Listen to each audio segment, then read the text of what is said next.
What's up, YouTube? I got a demo video for this 89Sabers Kestis Survivor hilt. This is a good one, so let's get into it.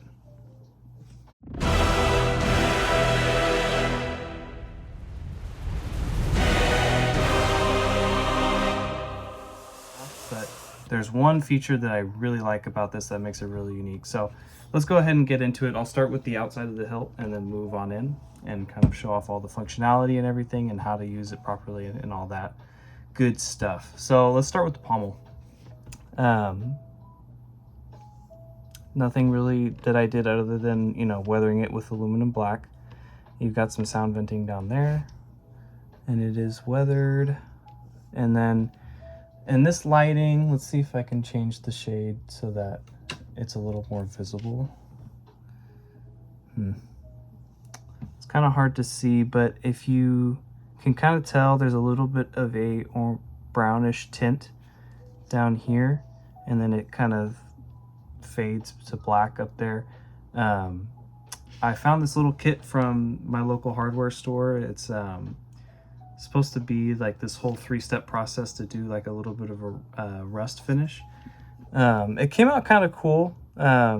If you look really closely, you can see that there's a little bit of texture to it. Obviously it doesn't look just like brown paint, but it did come out exactly like rust, like I thought it might. But it's still really cool, and I think it's something that I want to incorporate in the future. It's definitely a really cool like reddish brown grimed kind of add, just to kind of give it some color variation when it comes to weathering and not just have everything be like black when it comes to all the crevices and stuff. So that was really cool that the client allowed me to kind of take a crack at that. It was my first time using it. I call these the Lukianov grooves, or slashes, whatever you want to call them. I really like this feature in that particular Fallen Order hilt with the damaged pommel, and you've got these really deep like ripples as if like an explosion happened and the metal of the hilt just kind of crunched.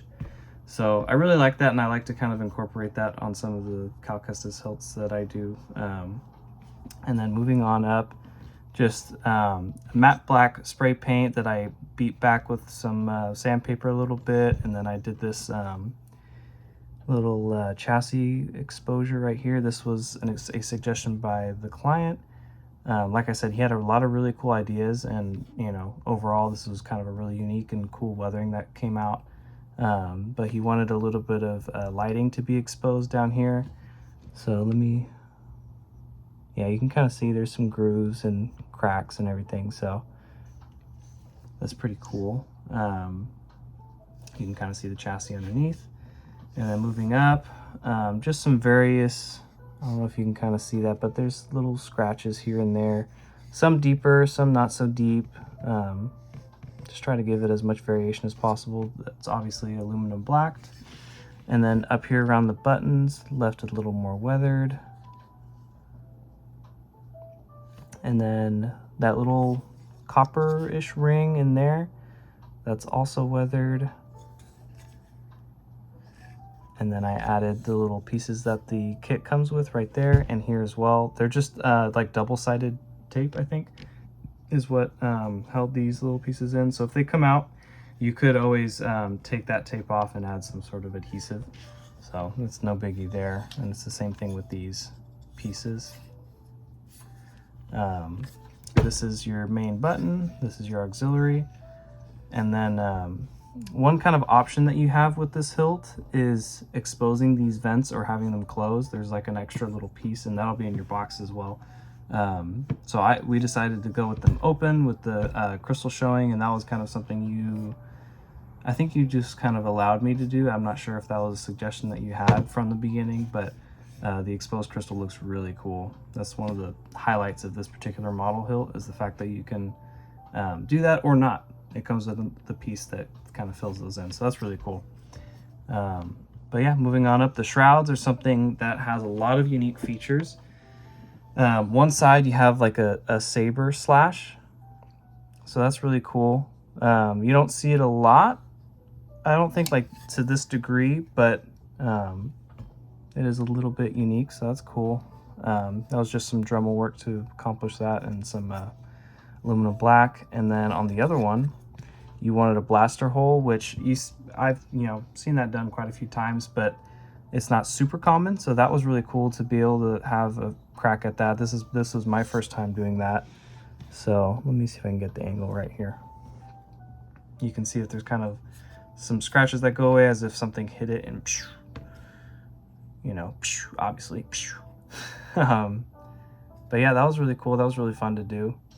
Tried to leave some of the aluminum black around it to kind of leave like a carbon scoring kind of effect, I guess, from a blaster deflect shot. But then on the inside,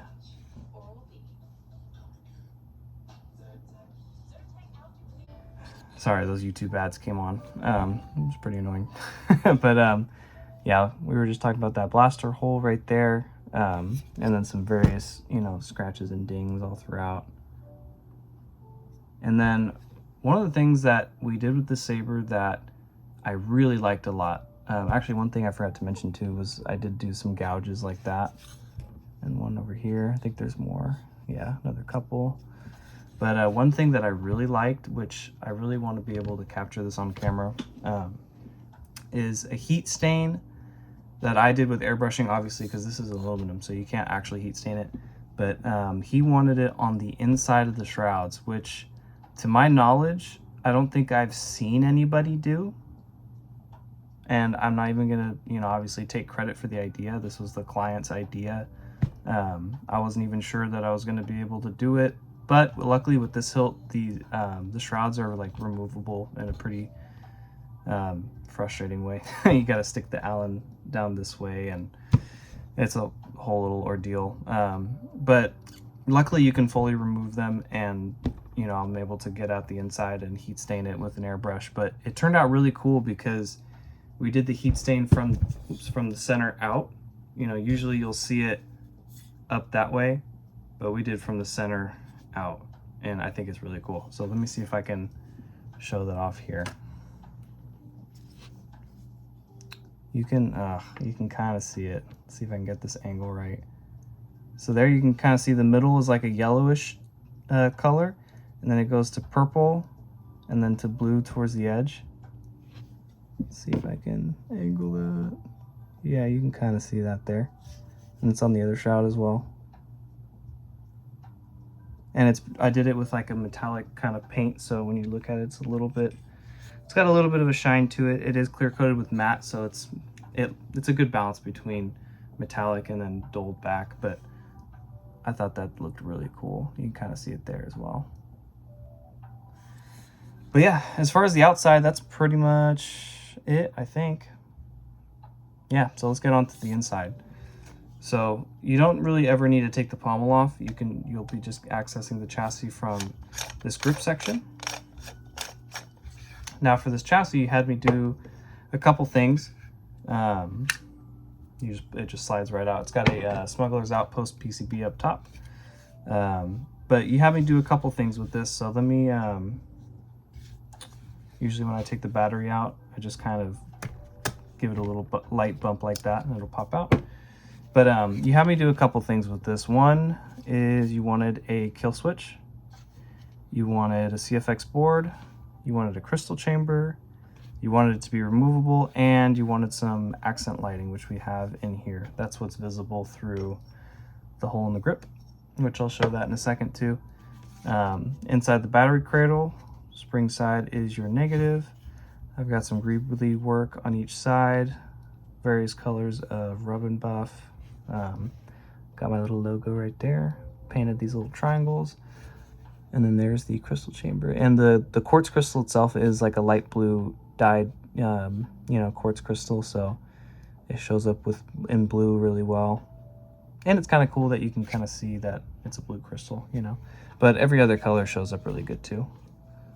See if I can get that to focus a little better. I'll post some pictures on Instagram as well to get a closer look. Now with this CFX board, this is the first time that I've done a tilted board, I believe. Yeah. this chassis right here.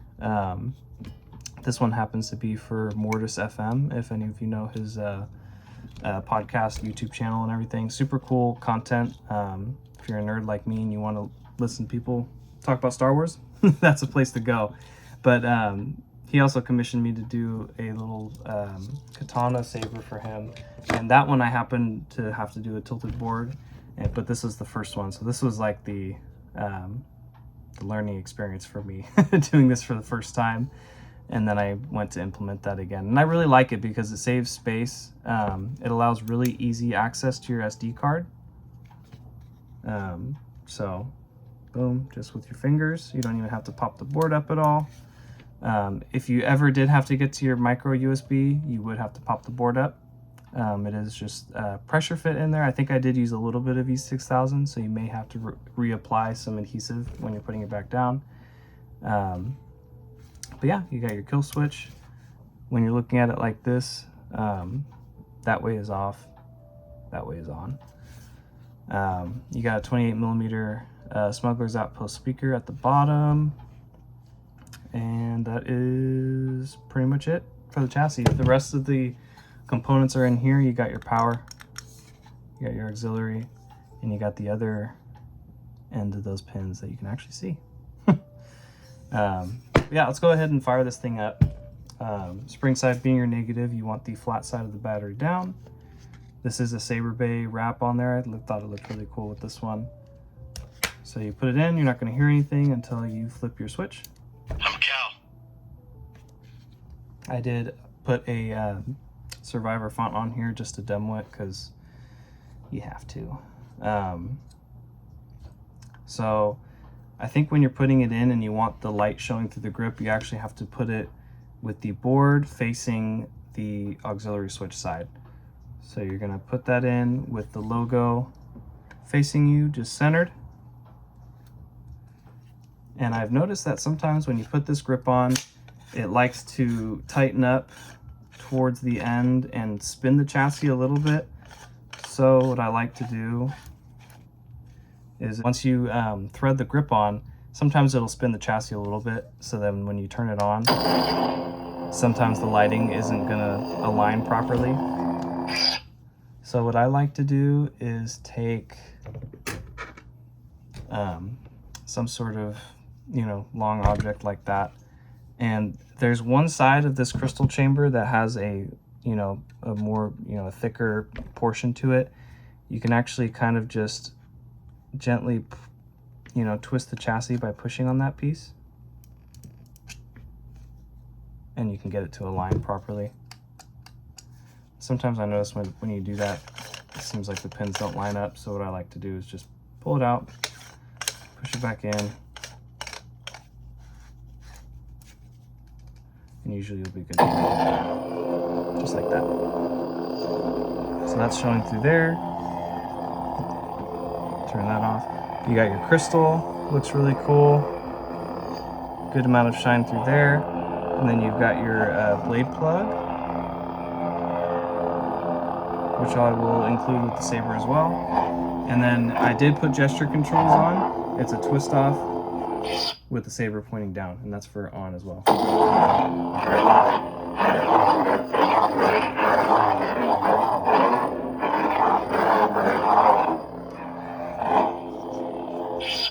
Nice and loud Saber, sounds really good. So for this commission, you also had me make you two 18-inch blades, which I'll demo each right here. They look like this. Take this little PCB protector off, and you want to just insert the blade till it touches the pins. It's a nice, tight fit in this blade socket, but not too tight. Still easy to put it in. Just push down a little bit, tighten the set screw, and you'll be good to go. Hit power, turn it on. Nice and illuminated all the way to the end of the blade.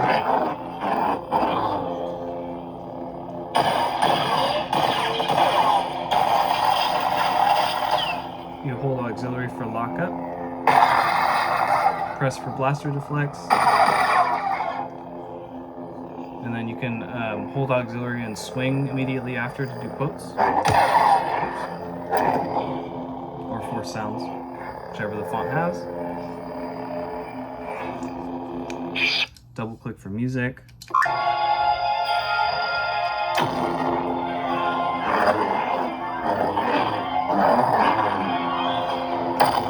Flash and flash.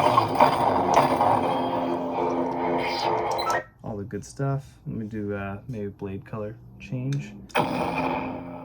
Spectrum. You can just press auxiliary and power at the same time. Let's put it on green. Actually, I like this color a lot. So your crystal will change with it, as well as that. So one thing is, that I forgot to mention was the crystal. I did wire that to the LS2 pad. So you will be able to have that do different effects than the blade.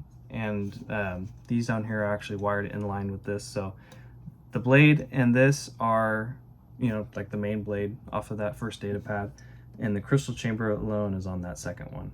Right now I just have it mimicking the main blade. But so right now all those colors will change together. But once you configure all that, you know, you'll get it to do whatever you want it to.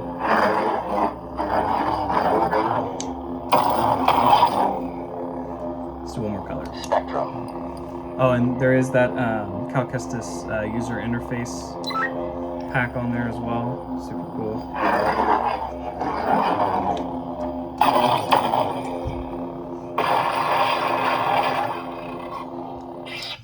Let's go ahead and demo the other one, the other blade, just to make sure that that is all working as it should. Oops. It's hard to do stuff one-handed sometimes. So go ahead and stick that in there. It's tight enough for me to just kind of swing it around a little bit. So same thing, illuminated all the way to the end of the blade.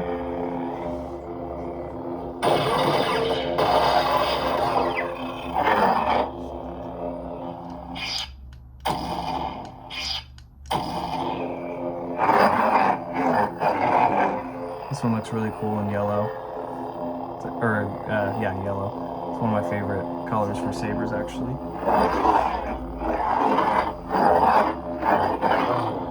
There's that blaster hole. Got some really cool shine through.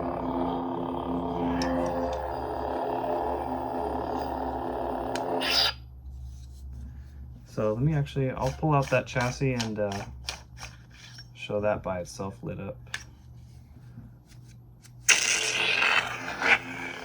So there's that accent lighting on the back end. You only see this through the hole, but there's little bits here too. Just a little extra design, and then there's your crystal chamber. It's a fairly small chamber, but it came out really cool. I like it personally. If I ever get an 89 Survivor for myself, I'm just gonna use this chassis. I think it came out pretty cool. But yeah, it's actually proof that the kill switch works. Shuts everything off. Whatever happened, turns it back on. Can't change the past. Taking your battery out again, I just kind of give it a little bump up here, being very gentle, and that can come right out. Included with your saber is going to be this Keep Power dual battery charger. So you'll get that in your box as well when I send this out to you. But yeah, that's pretty much it. For your hilt, let's see, I am all over the place here. Where did I put the grip? There it is. But just a couple final words to my client. Thank you very much for your commission. This one was took a little bit of time to do, so I appreciate your patience a lot. I appreciate all of your communication and just, clearly telling me what you wanted and, getting back to me, going back and forth what we can't do, what works and what doesn't.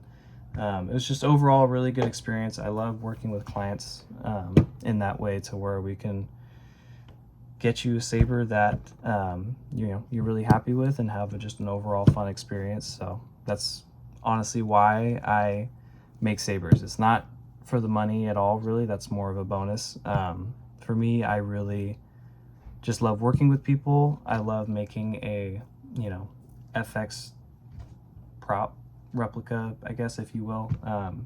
It's just really fun. I really love Star Wars. I really love these things and just everything that they can do and how they look, the process of building them and whatnot and weathering. So I appreciate any opportunity that I get to work on a new saber or even repeats for people. So gotta love the hobby. But yeah, so thank you to my client for this commission. It was a lot of fun. To anybody else who might be interested in commissioning me for a saber, I do accept commissions, although right now I'd say there might be a little bit of a wait. I've got a couple lined up, so just message me and I'll be honest with you about timelines and all that. So if you are considering it, thank you, and just thank you guys for watching the video.